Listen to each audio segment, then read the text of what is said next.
ఈ రోజు మా దూర బంధువు పిన్ని కనిపించింది. ఏంటి పిన్ని ఎలా ఉన్నా, మన గిరిగాడు ఎలా ఉన్నాడు?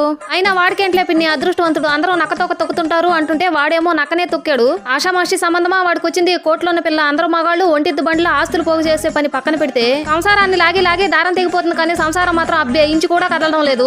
వీడికి అవసరం లేదు కదా, మెడలో ఒక తాడు కట్టాడు, అలా కోట్ల ఆస్తి పట్టేశాడు. దేనికైనా సుడుండాలి. అవును పిన్ని, నేను ఇన్ని మాట్లాడుతుంటే నువ్వు ఒక సమాధానం కూడా చెప్పట్లేదేంటి అన్న. చెప్పడానికి గ్యాప్ ఇవ్వు అన్నది.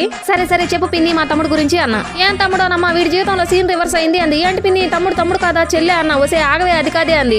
ఒకటే అమ్మాయి కోట్లాస్తుందని మన గిరిని ఇల్లరికం పంపాం కదా.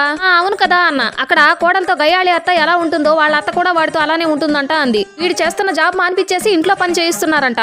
వీడు తిన్నా గిన్నె కాక ఇంట్లో వాళ్ళందరూ గిన్నెలు వీడే కడుగుతున్నాడంట. ఊళ్ళో వాళ్ళంతా మీ అల్లుళ్ళలో లోపం ఉందే అని అనకముందే ఓ పిల్ల కనిపించ కదా అంటుందంట. ఒకటా రెండా మా వాడి బాధ పగవాడికి కూడా రాకూడదే అంది. మరి ఊరికే డబ్బులు వస్తే వెనక కూడా ఇవన్నీ వస్తాయి పిన్ని అన్న. వీడియో నచ్చితే లైక్ చేయండి.